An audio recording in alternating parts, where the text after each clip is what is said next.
Hello Dyston players. Today I want to explain to you maybe why I recently find myself really enjoying Duelist. Enjoying him to the point actually that I think the characters that I liked previously are now outmatched. Like he is just doing the things that they are doing but actually better now. And today I just want to talk about this, why I like him, what's cool about him, and maybe some flaws about this design, because I think while all of this is pretty cool, I can see some very like some things that might be worrying in the future, if you know what I'm saying. So yeah, overall, in the past, I remember before I recorded the second video, I was thinking this character is absolutely like Dogpile is so bad, his defense is so trash and all of that. I was thinking he's like terrible, you know?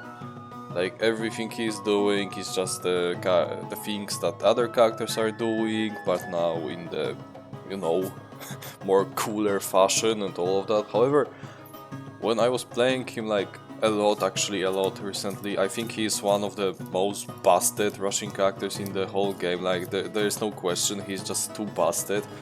And to like quickly explain to you how busted he is, I was playing recently a tournament with my friends. My friends are also competitive players, maybe not competitive to the point that they are going to every single like huge tournament, but they actually know how to play Dystron and how to play those long, very toxic games to win all costs necessary. And for the 3 matches I was playing Duelist because I find myself, yes, I think I am like good in controlling this guy. I'm not scared, I'll pick him against everyone. First of all, it was Black Panther, which I absolutely melted him. Like, it was not even a contest. I just destroyed him in like 7 turns. Like, Panther could basically do nothing about it. Then it was matchup against Cursed Pirate. Easy peasy. Like, you may say Cursed Pirate has absolutely broken defense, but it doesn't really matter if you just smack 10 11 damage every turn. And Cursed Pirate defense is not even guaranteed to give you to block for 2. It might block for some absolute crazy damage, but how often will you roll those 6s? So even if she rolled 6, it's still like 9 damage to the face. So I was keep rushing her, and while she still like dealt very pretty cool damage to me, like overall, if you will get at least 1 guard break here, it's just too much damage going through, and she's too slow compared to him. So it was also easy peasy. And yeah, economy was not even a thing, because what economy if the game is lasting like 6 turns? Because this guy has so much like pressure. And then there was the matchup against the Monk. I was thinking, okay, I will lose this one. No, it's actually crazy. Like, Monk in this matchup needs actually to meditate so quickly and like hope that he will roll the evasion, because otherwise he needs to spend all of the chi to reduce this 10 damage or 11 damage coming his way all the time, so he's able to actually go aggro, but you can stun lock him in this little form of, okay, I need to meditate, otherwise I take 11 damage. Again, I need to meditate, whoa. And you may say, oh, but evasion, he can dodge. There's another thing that I like about Duelist. So maybe now I will go through all of those things. First of all, what I love about him is just brain dead +3. I don't care, I just go big numbers and that's it. And basically you can do it from the very early game, because you are just going +3 first turn, and then you go 11 with Unguard or 10 damage with Strike. And that's not all, because if you want, you can upgrade your basic attack, which now guarantee you to deal 10 damage. Balestra is also up, this upgrade is broken, like guaranteed 11 damage. What are we talking about? So that's the thing. And I as a player really like characters who are just going in and smack big numbers, but those big numbers are earned. Because, you know, there are characters who are just going in and smacking big numbers and it doesn't really feel earned. Like Santa has something like that, Barbarian has something like that. They're just going in and can smack 12, 13 damage out of nowhere. But it's like they're doing only that for the most part, with some tweaks. Like Santa has some little economy, but it's not enough. Barbarian has very cool defense and can stun lock you, but that's not enough. So they are just smacking big damage to recompensate for not having anything else. And I like characters who are doing that, but also they are having something in between. And that's why the characters that I like in the past, my favorite character of all time in the past was Vampire Lord. Vampire Lord was my favorite character for a long time. She basically is similar to Duelist. She wants to get blood power and smack 10 values to the end. She has some tweaks. She can go control mode with her card draw, lifesteal, status removal, so she can do some control things. However, her defense is not allowing her, because this defense is blocking anything. So the best way of playing Vampire Lord overall was to just go in and smack big numbers, and I find it so satisfying that you need to find blood power and then go 7 plus 3, 8 plus 3, even Glamour, 4 plus 3 undefendable. It was so fun for me, and it's still fun for me. And overall, this type of heroes I really liked. That's why other hero that I loved is Ninja. It's a Polish copy, but I really but you know what Ninja is doing. Ninja overall is more different than Vampire Lord and Duelist, because Ninja is more about inflicting poisons and then dealing huge damage, also dealing a lot of damage on defense. She's not doing big damage, but she's adding those little damages slowly but surely. This damage surely quickly add up, and eventually your opponent died while never rolling the defense. That's pretty fun for me. And I love Ninja for the one status also, Ninjitsu. Ninjitsu is so fun. Like, this is basically like blood power, but now with some randomness added to it. And that's why I like Ninja, probably, because she's just going, getting ninjitsus, inflicting poisons, getting smoke bombs to avoid damage, and then just stacking damage. And that was so fun for me.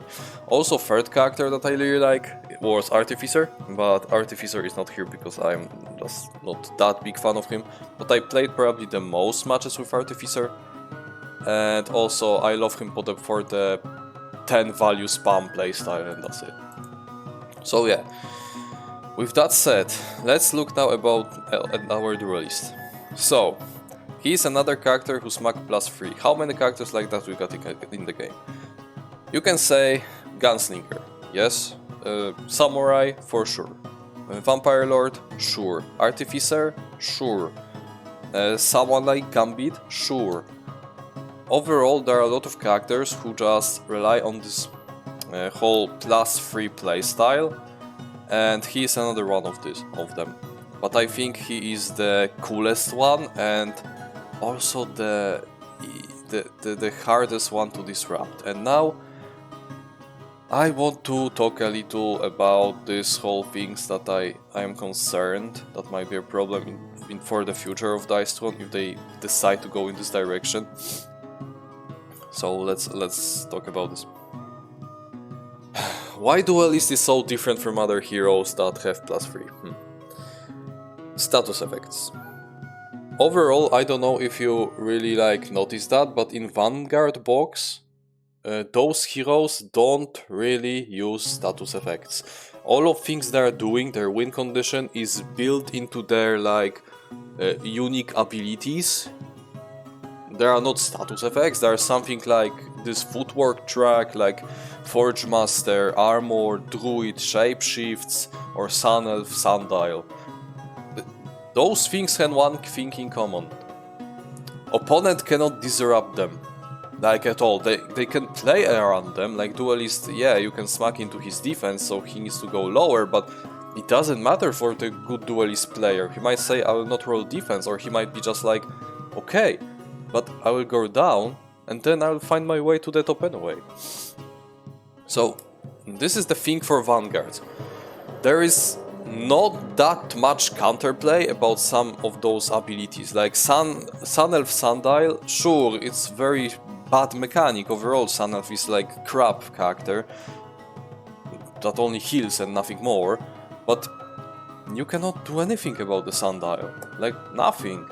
She just having it and she can heal if she wants, she can smack you +5 if she wants, like you cannot do nothing about this. And why it's so different from the characters in the past? In the past, characters that add +3 to attacks or doing something else, you could always delete their tokens. Like, what status effects was you know, a horror in the competitive scene. Every time you will build your synth on Artificer, you might be like, oh, what status effects? Now we can do nothing. Then we got Vampire Lord. Oh, I have a lot of blood power, I will lifesteal you. No, what status effects? Then you got, Samurai. Samurai, you can basically destroy his +3 every turn if you remove one honor. Yeah, that's pretty bad. So, as you can see, every single of those +3 hitting characters in the past, even Ninja, you just need to play with status effects and the whole character is not working anymore. And I think that's why they wanted to implement all of those win conditions into those things, because they just know how not fun it is to, you know, build up to something and then opponent is just like, what status effect? Like, in the Vanguard box, you don't even need to use what status effects that much unless Druid has like, I don't know, 2 regenerations on him or 2 wounds inflicted on you. Nothing else. Like, you don't need what status effects here, because there are not that many status effects to remove. The most important status to remove in Vanguard box is the Sun Mark from Sun Elf that heals her, but that's it. And I think that's cool for now, but for the future I'm scared that they will just give us more characters who will just who might have all of those cool mechanics built into their like sideboard here, the leaflet, and our opponent will be not able to do anything about it. Like, +3 is cool, it's broken, but it's cool. But if some character will be having +5 in the future, if he will get some crazy, you know, some crazy things, like Sun Elf, that's not cool. But yeah, and I think that might be a problem for the future, but that's not. I'm not talking about this now. I just wanted to mention that. So, why I love Duelist also, this +3 is just so juicy. You just go in, attack +3 to every single attack. It's so cool, so fun. You can even go undefendables, especially if you will upgrade this thing. It's 6 undefendable and gives you undefendables for the later turns, so fun. And also I love him for all of his unique cards. Like, there are so many ways to just go back to your +3, and that's so cool. And he can stack up damage so quickly. Like, if you roll those 2 cards in the early game, you are just adding, I don't know, +7, +6 damage to all of your attacks in the early game. So you will kill the opponent even quicker, and that's cool. What also I like about Duelist is the fact that he doesn't really care about economy, because the games with him are going for so long. His role objectives are so easy that he doesn't really need to use die modification things on himself, and he will just save them to mess up with opponent. That's why he's like dominating them, because he will just sell everything that is not manipulating opponent dice, and then he will see, oh, he rolled very cool defense, or he rolled evasion, let me roll it. And opponent then is like, oh, I don't have any other time manipulation thing that I will evade your damage. So now it's 11 damage to the face, you see? This is pretty cool. You are dealing damage while also controlling the opponent hand and dice. And that's why he is so cool. So, and I love him for the most part for this thing here. Like, getting to +3 every turn is just so satisfying to solve how to do this. Sometimes it's so easy with just playing things like take step forward, play this to take step forward, play this to take step forward, or this. So we have 4 cards that allow you to do this. However, I also like how you can just chase the abilities, especially upgraded, like this thing you can chase, this thing you can chase, this thing you can chase. So there are a lot of things that you can do to get to this +3 consistently, because your passive constantly is pushing you off this to +1, but you can get back so easily. Like, if you upgrade a basic attack, it's so easy to smack 10s, and that's such fun minigame to do, to get to this +1 to +3 from +1 and all. That's crazy. And also playing on +3 defense is possible, but it's kinda missing the point. It's undercooked playstyle, I would say. So just stay on +3. And then smacking 10-11s is just pure satisfaction, pure fun. I love it here, and yeah, that's why I love Duelist. He is so simple. He just rolls this, and this, and doesn't care about ultimates because he smack for huge damage from his basic abilities. That is crazy.